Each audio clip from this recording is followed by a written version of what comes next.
Hi, and welcome to Auntie K's. We are here to do another Oracles of Colonization. We are going to be joined in a moment by Emmy, and today's cards that we are going to discuss are 19, Identity and Gender, which shadows the sun, and 20, Whole Self, which shadows Judgment. Well, I wait for Emmy to come in here. Oh, and here we go. So we are both going to introduce ourselves. I will start. I'm Auntie K. I'm Lakota and Cajun from Standing Rock, and I was scooped to southeastern Ontario. I currently live in Ontario still in Algonquin territories. And this is what I'm really looking forward to doing and talking about. And Emmy, do you want to introduce yourself? Hi, my name is Emmy. I live in Toronto, Dish with One Spoon Treaty Territory. And I am not FNMI. I am Indigenous to North America, though. I am Carib from Venezuela and Cariña specifically, and Garifuna from St. Vincent. Although my family's really from Trinidad. That's where my Indigenous ancestors come from. But even the Whiteys have been here a long, long time. So I'm really a very new world person. All right. So we are going to talk about the cards Identity and Gender today. And I'm going to read their descriptions for folks watching, and then we're going to dive into the conversation.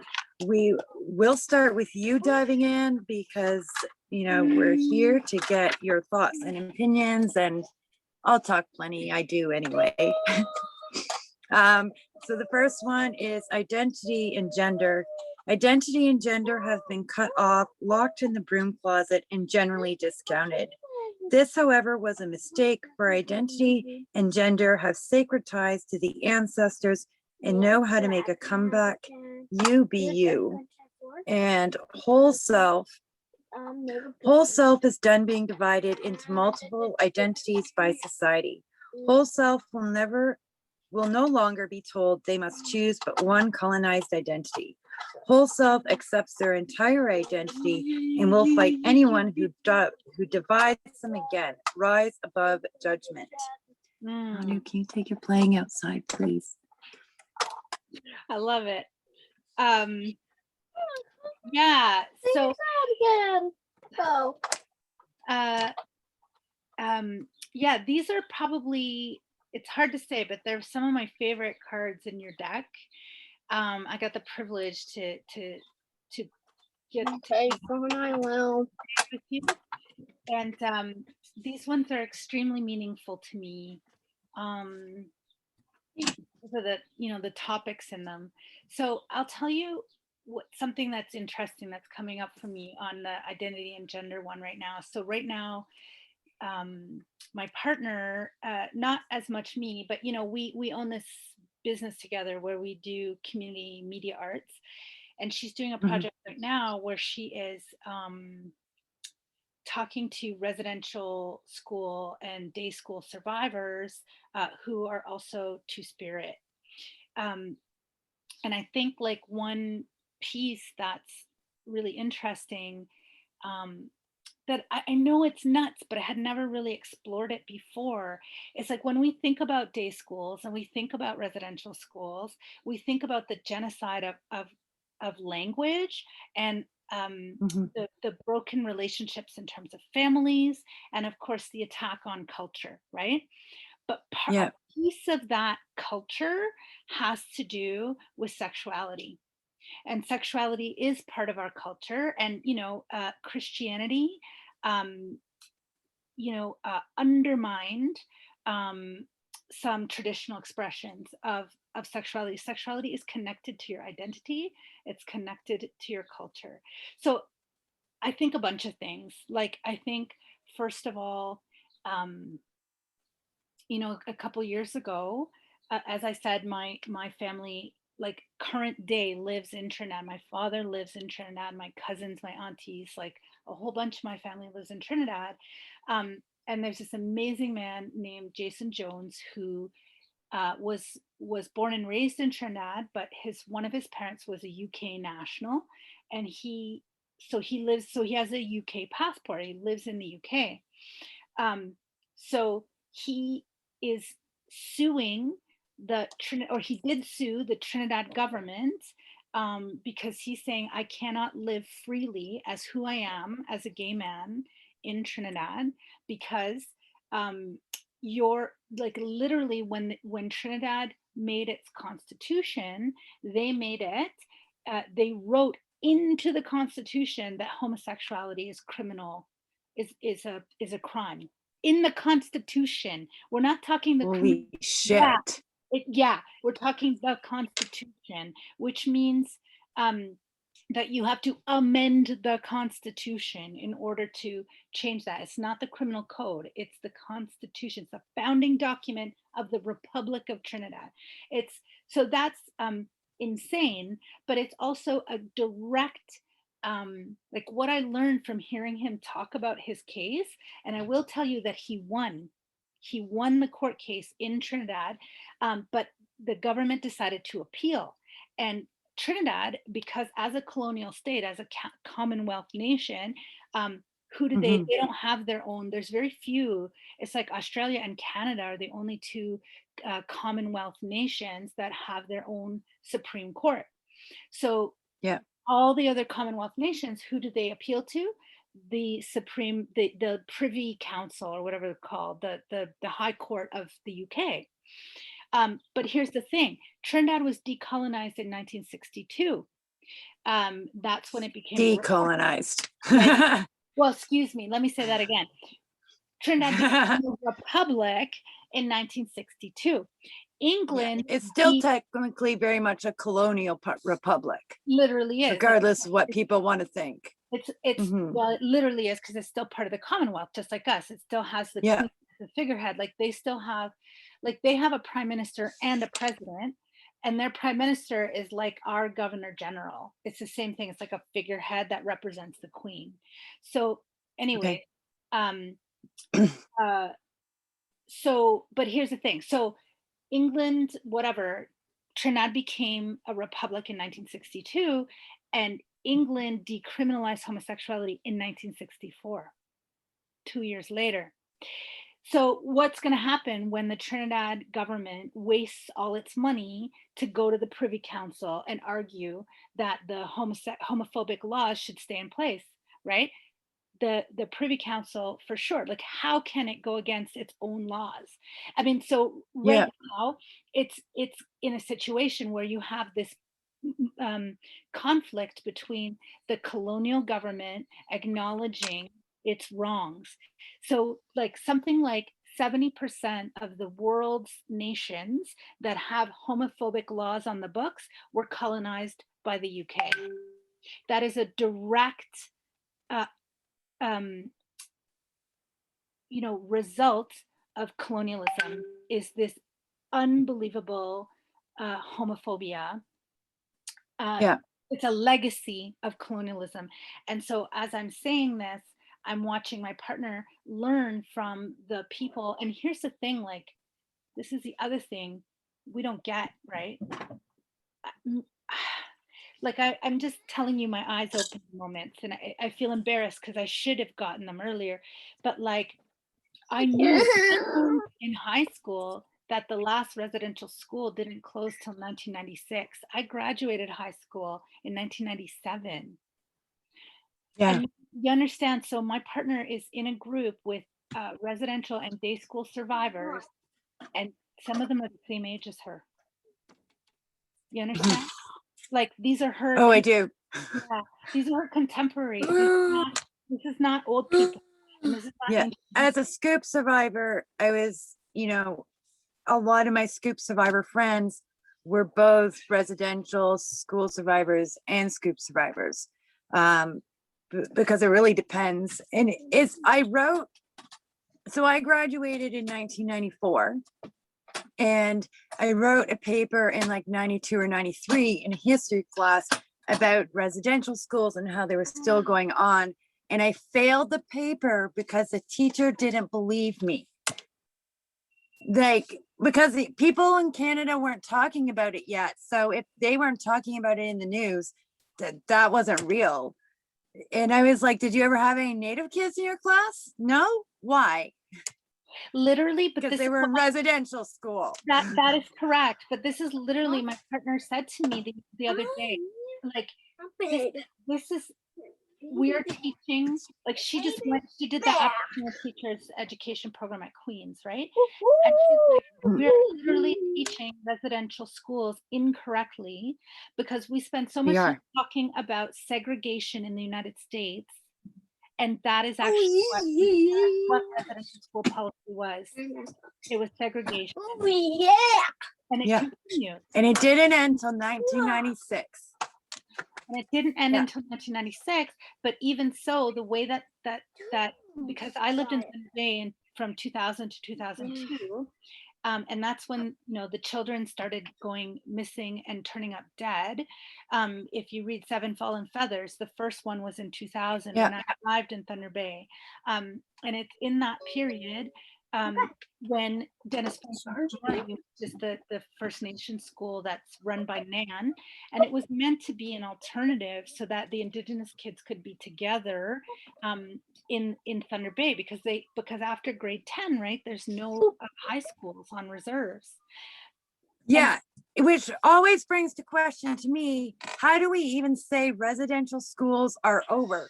We're just running them ourselves, sending our children to the most dangerous city in Canada where they're being murdered. No different. Bingo. Yeah. And that's exactly what's going to be my point, is that what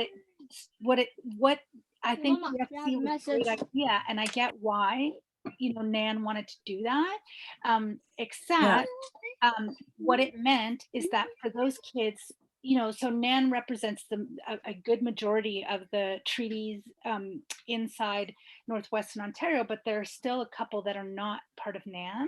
So those kids were not eligible to go to DFC. So any kids who were Thankfully. sorry?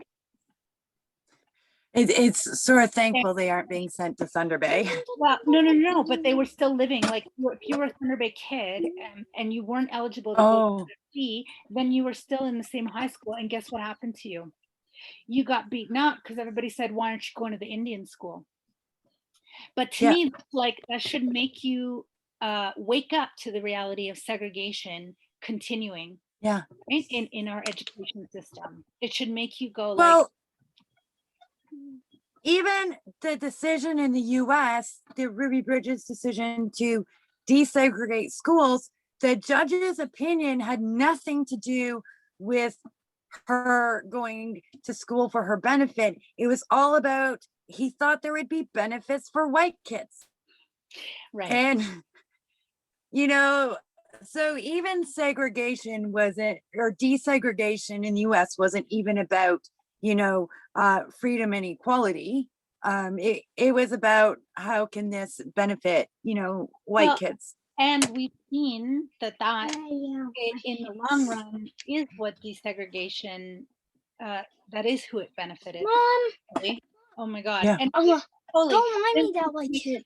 Conversation about schools, except to say, you know, that high school is really where, so now I got my kid coming in to say hi. Hi, Aiden. Yes, you want me to help take off your shoes? Sure. But it's in your snack box. Can you ask Mama for it? Okay.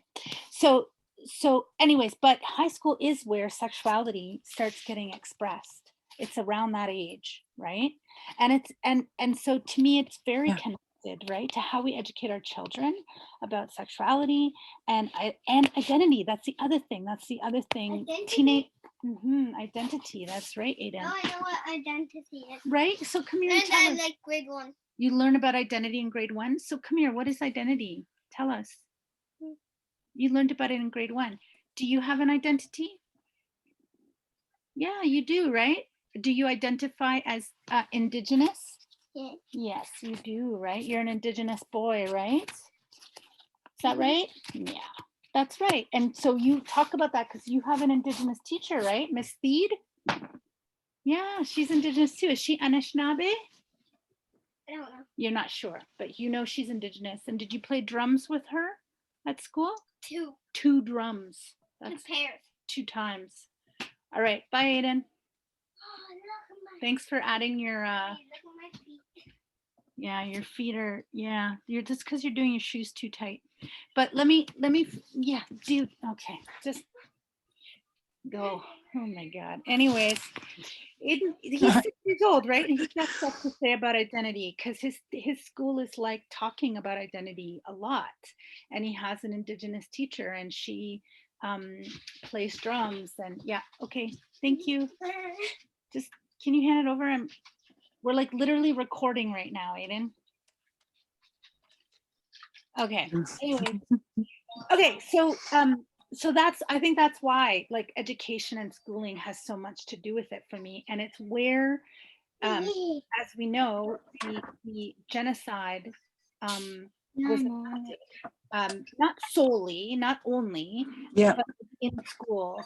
And so and the fact that it was Christianizing is about attacking traditional identities and sexualities.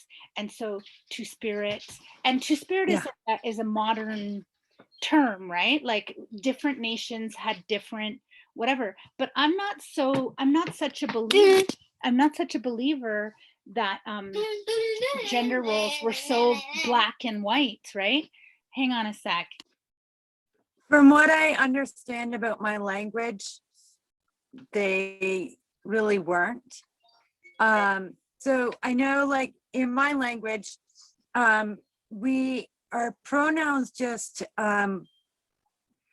we have gender and non-gendered pronouns, but when I say gendered pronouns, there isn't a he pronoun and a she pronoun.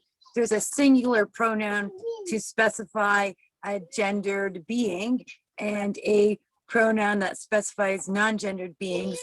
And we have different like dialects within our language where you essentially gender yourself as you speak based on the dialect you're using, and versus gendering others when you're speaking of them. So, that's very flex, right? I can choose to speak in a feminine dialect when I want, or in a non-gendered dialect when I want, or in a masculine dialect when I want. And children grow up speaking in a non-gendered dialect. So yeah, it's like and my understanding, like we had polyamorous families where like, there was places to be in family, regardless of your gender or orientation. There was places to be in family, and they were also flex. And like this was hugely one of the first things colonialism, Christianity, right, attacked. And when I was thinking about this card, I was really torn between an image tied more to residential school with like hair being cut off, and I was like, okay, this still isn't expressing everything. So I went with this because I agree it is heavily tied. Like as much of was lost early on in colonialism, the residential school era had the biggest impact, because some of us like didn't even have like European contact till that era. So, we went straight into it, and, it's recreated in the Scoop.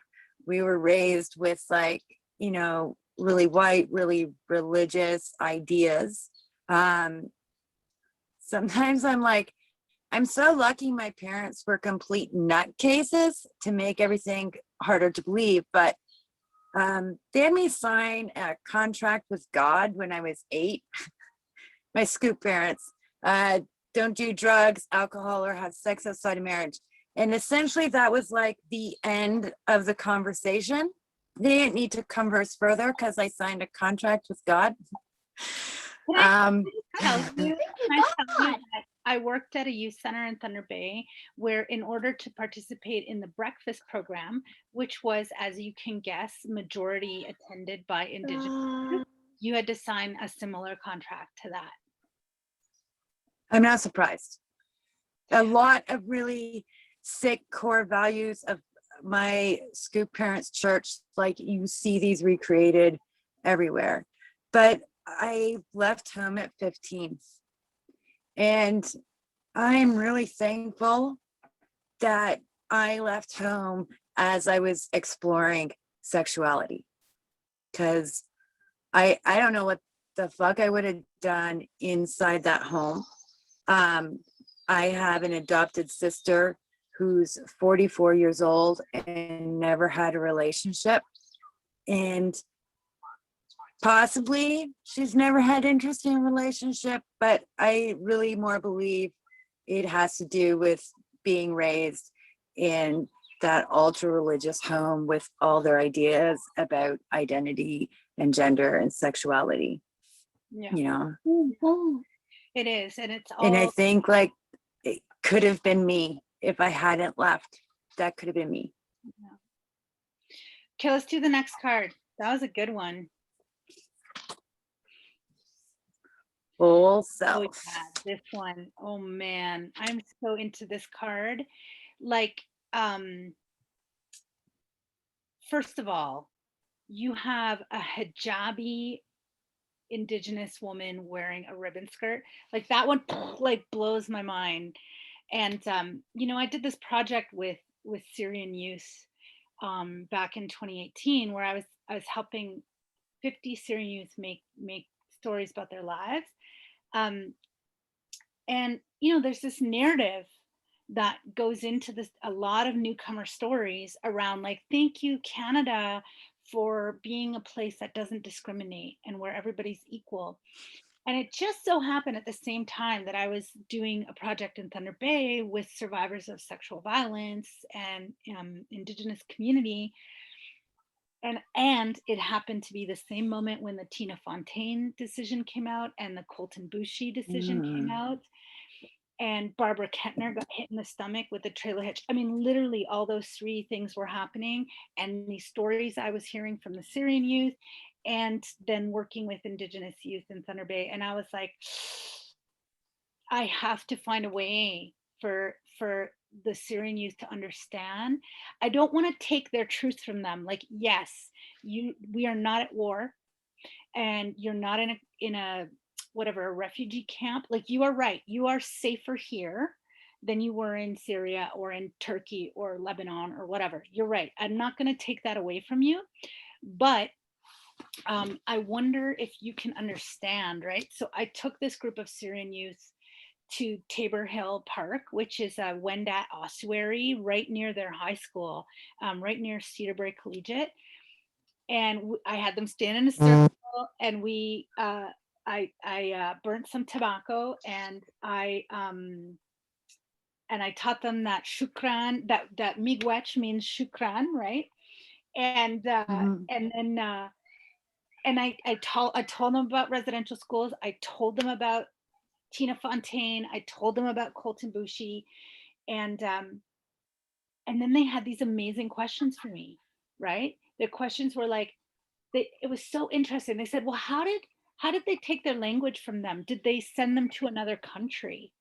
I said, no, they brought their country on top of them, right? Like, I was thinking about Malcolm X, right? Plymouth Rock. We didn't land on Plymouth Rock. Plymouth Rock landed on us.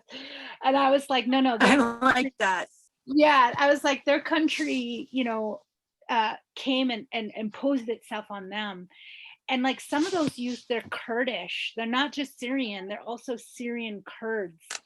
And so they were like, yeah, I understand that. Like they said, same thing happened in Syria. And then they understand displacement on a very profound level. Yeah. right? They understand domination by an outside force. They understand, they really understand in a very deep way.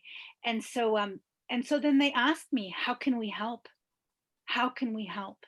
Right? That was what they wanted to know. And I was like, oh man, I think that, because I noticed the Syrian youth, like they are so strong on advocating for those left behind in Syria. And so I was like, Yeah. you can advocate, you can help other Syrians understand, you can help other Canadians understand, you can help, you can help. Um, and so I created this project to bring newcomer youth and Indigenous youth together. But so I mean, that's just my response to the image on the card, right? Never mind. Yeah. Can you read us the card? Or no, you Yeah. did. I You can read this card. I did. My oldest daughter, Asha, she went to, so we both lived in Kingston at one point, which was how we knew each other. Asha went to Centennial, which is like over by the Kingston Center. And so it's, it was a fairly racially mixed school. But one of her friends was Cree and Muslim Indian. And so this is like really where a lot of this came from, and it was a really good way to depict it. And their family really honored both the mother's and the father's culture and spiritualities, and like brought them together. And like I've known Indigenous people who were mixed with Black and Arab and Asian, but so often like you're supposed to choose, and we shouldn't have to choose which who we are. We shouldn't have to choose a part of us or a half of us. So I thought this illustrated, all of it really well. This is the other thing is that, but also that our mixing, like people pretend mixing is like new, and it's not. Yeah. Like, so my partner is Métis, right? So that is like, Mhm. it is mixed to the extent that it's its own nation, like it's its own identity, and it's its own language, its own culture. um and then and so here's the other thing is my ancestry, part of my ancestry is Garifuna, which is the indigenous people of St. Vincent. And how the Garifuna, like the history of that is like in the late 1700s, there was a slave shipwreck off the coast of St. Vincent. And there were 300 slaves on that ship, and all the white people died, but all the slaves survived. So they were all West African. And the indigenous people, the Taino people on the island, took them in, and got fished them out of the water and taught them about the land. And then they mixed and they made a new culture, a new language. It's its own language. It's its own religion. It's its own culture. And they were tough, and they fought the colonizers, they fought the Spanish, they fought the French, and then they finally, the British, of course, as you know, were like some of the most brutal colonizers. And what the Yeah. British did to deal with them was expel them. So they actually took all the Garifuna and exiled them to Honduras. And so the Garifuna culture is like almost gone in St. Vincent, but it's alive and well in Honduras, which is amazing. And so there's a lot of Garifuna immigrants in the US. In California, there's a mass, the largest number of Garifuna outside of Honduras is in California. And I'm going to fuck this tablet. because it's the US, there's they're very strong, they have a lot of money. So the Garifuna are like, that language is like, you could find dictionaries, and my partner got me a shirt that says, what does it say? Relax, I'm Garifuna or whatever. It's really good. But anyways, like it's good. It's good that that culture survives, but it's like this. There is no pulling apart the African Yeah. indigenous part. Like there is no, and you know, uh one of my favorite um quotes is from Thomas King, who talks about the trickster, the coyote as a trickster, saying like Columbus is we can't get rid of him. We can only make fun of him or criticize him or you know or beat him, but it's too late to pretend we can get rid of him. And I think Yeah. it's true, like without like um my settler ancestors, like I just wouldn't exist without colonialism. And I don't think, I'm not saying colonialism is a good thing. It's very damaging and it's been very harmful, but Hugely. it's a fact. It is a fact that we have to face. And so and so one of the amazing things is like that this mixing, that my Garifuna ancestors wouldn't be here without the slave trade, doesn't make the slave trade a good thing at all. Mhm. Way. No. It's one of it, but it's this beautiful thing that is It really shows, along with like Métis culture, they really both show that there is a way to live and be whole in a really harmonious way, not just as individuals, but as communities. And I think these sorts of examples are really good. And the potential we lose when we tell mixed race folks that you have to choose an identity, and I really feel that strongly applies more to people who have like two brown identities, because you're allowed a white identity whenever you want it. But if we can see like how strong we can be when we disrupt colonialism by saying, I'm going to build something stronger. Yeah, do you know This is Malika? hugely powerful because we can't pardon me? Do you know Malika Awari, the Red Slam poet? What are they called? The Red Slam Society or something? Do you know her? Malika Awari? I think I don't, unfortunately. Ooh, okay, I'm gonna send you links. Anyway, she's part Okay, of the Red good. Slam Collective. That's what they're called. And we'll put them on here too.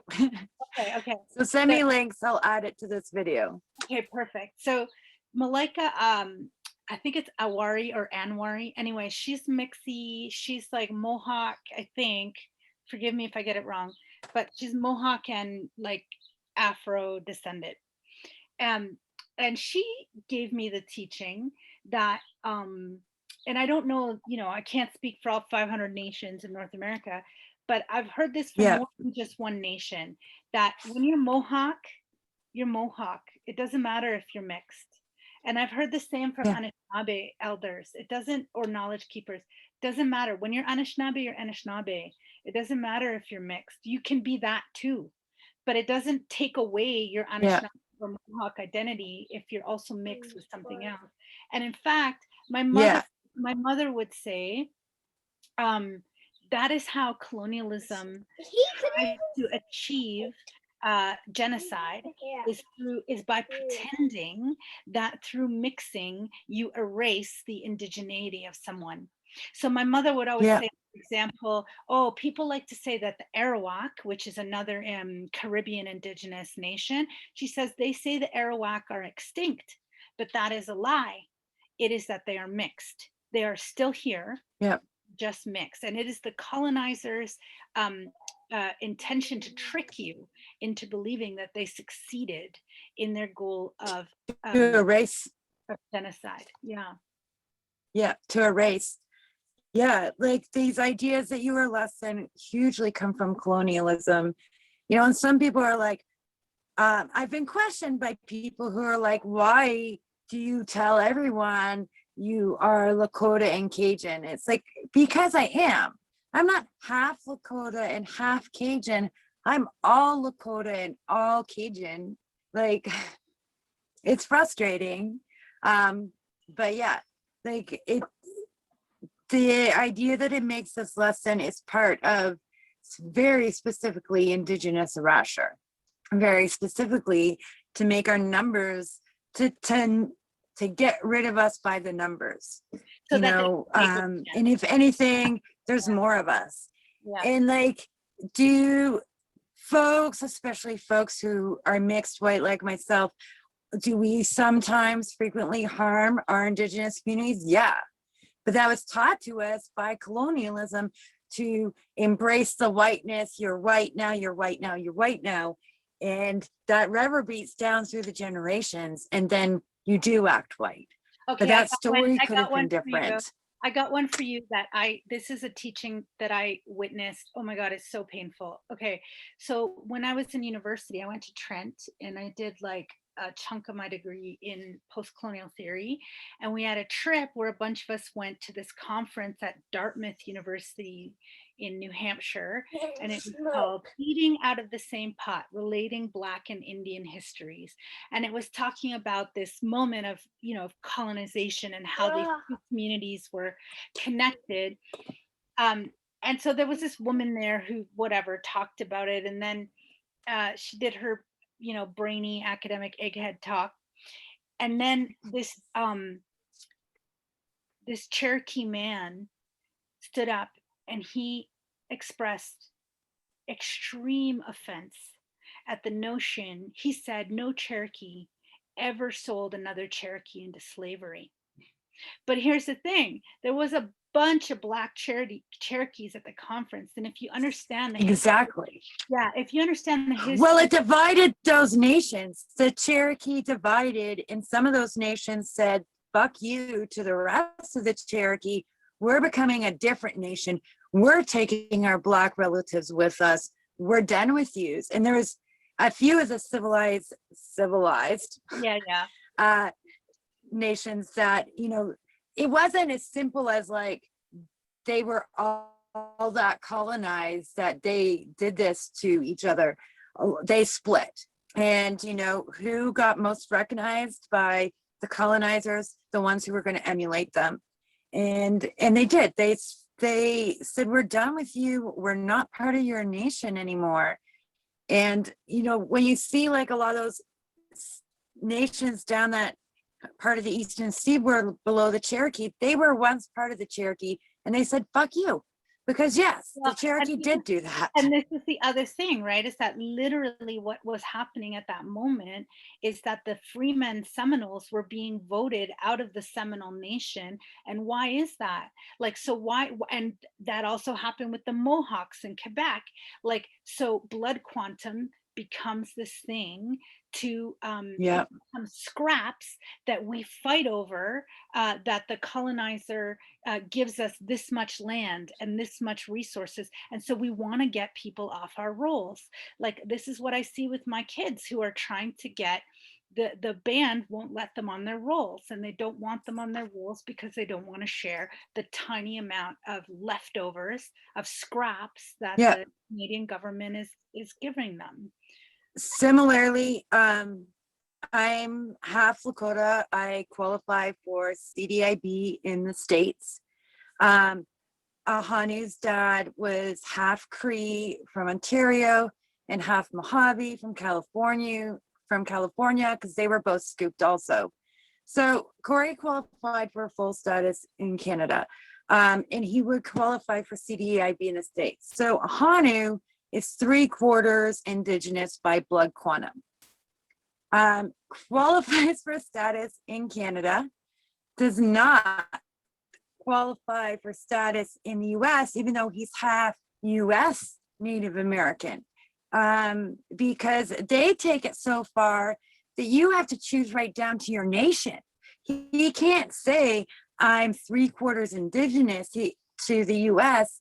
He has to choose, are you Mojave, are you Lakota, or are you Cree? you know, But that's interesting about the Cherokee Nation is they do it the way that the Métis do it here in Canada, which is you yeah, have to trace your roots back to an ancestor, but it's not by blood quantum, right? So it's really it's interesting. not. It's not by blood quantum. It's Yeah, by they had a separate system, but yeah, I mean, that also was hugely complicated and tied into all those sorts of things. So, you know, when the Dawes rules happened in the US, which applied to the Cherokee, and a lot of the nations that are no longer Cherokee in their own nations now, as we were just talking about, yeah, they got to keep it and pass it down forever. But the Indian agents decided as they were signing everyone on the Dawes roll, are you black or are you Indian? yeah, yeah. And cut out all the black natives that they could right at that point. But yeah, Yeah. So I love this card because identity is like whole self is just, I mean, and it's so connected to the last card because sexuality is yeah, whole self, right? Identity, it like, is part of the whole self. yeah, all of this is your whole self, you know, and who are you completely in totality? And that, you know, brings us back to the medicine wheel of like, I think you and I were talking about like, your whole self is your physical self, it's your spiritual self, it's your emotional self, and it's your, what's the fourth element? Oh God. Physical, Physical, spiritual, emotional. emotional. Yeah. Physical, But we're still just at 3. no. Physical, Mental. spiritual, emotional. So these four There you elements, go. right? That's your whole self. And this is a real, you know, indigenous worldview, indigenous perspective of like, of seeing the world. It's not just like you're saying by halves or quarters, right? Yeah, It's your whole yeah. self, or that your sexuality is something else. No, it's part of your whole self. So I don't know. It's part of your whole self. You nailed it. And it is like this excellent, these are my favorite cards, and I feel so honored to get to talk about them, because I was saying to you, right, I don't know if I'm worthy of talking about them, and I know that there are people that probably know way more about tarot and way more about these issues, but they matter to me so much, and they are like my favorite cards, so I feel really grateful to get a chance to talk to you about them, and I can't wait to get my own set. I know I'm working through all of the barriers colonialism is giving me still today in 2021 to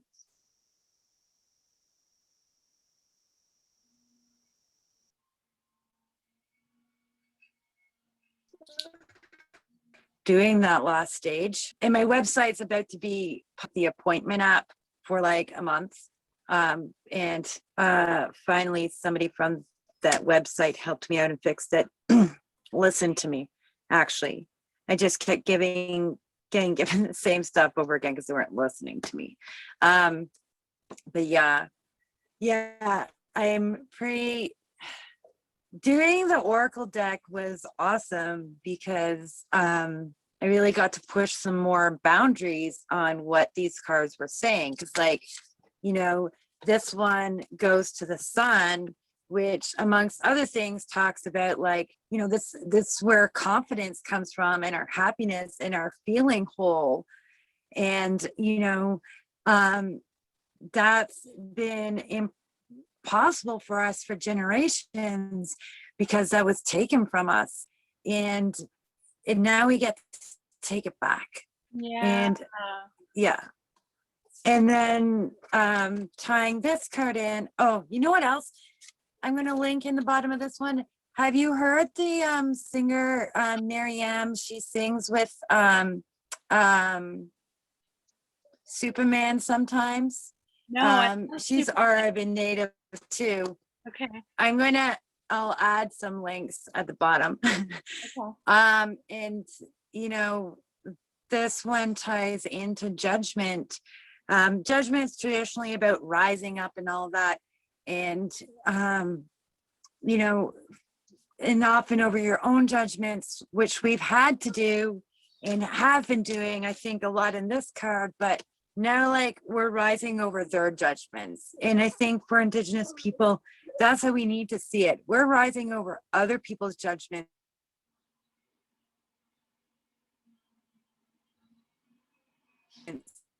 Those aren't our judgments. We've been told. In this card, I wanted to talk about making them face that, making them face like, you know, that hurt and that destruction that their judgments have caused. Yeah.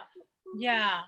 And that judgment, like literally, isn't that like, it's so biblical, right? So like Christian, like whatever. And we're talking, and I know the card, like in the tarot, it's about, it's, well, literally, we were talking about like in my deck. So Christian. Yeah, in my deck, I use the collective tarot, which is this like artist tarot. In my deck, they Nice. changed the name of Judgment to Liberation for that reason, because they want to get at like, what is this card actually about, right? Yeah. And it is about liberation. And I have had decks that changed the name too. And I was like, no, I want to throw it back at them. Right. I want to throw the judgment back at them. Yeah. Yeah. Thank you. I gotta go. I really love conversation. Thank you so much. Thank you. These have been amazing and wonderful. And yours is probably going to be one of 2 interviews that isn't too long for people to pay attention to. So that's all good. And I'll send And, you like that in the Red Slam Collective. All right, that's great. And I'll make sure I get all these links up when I upload this on YouTube for folks. Thank you so much, Emmy. Bye. I will see you later. Bye. See you.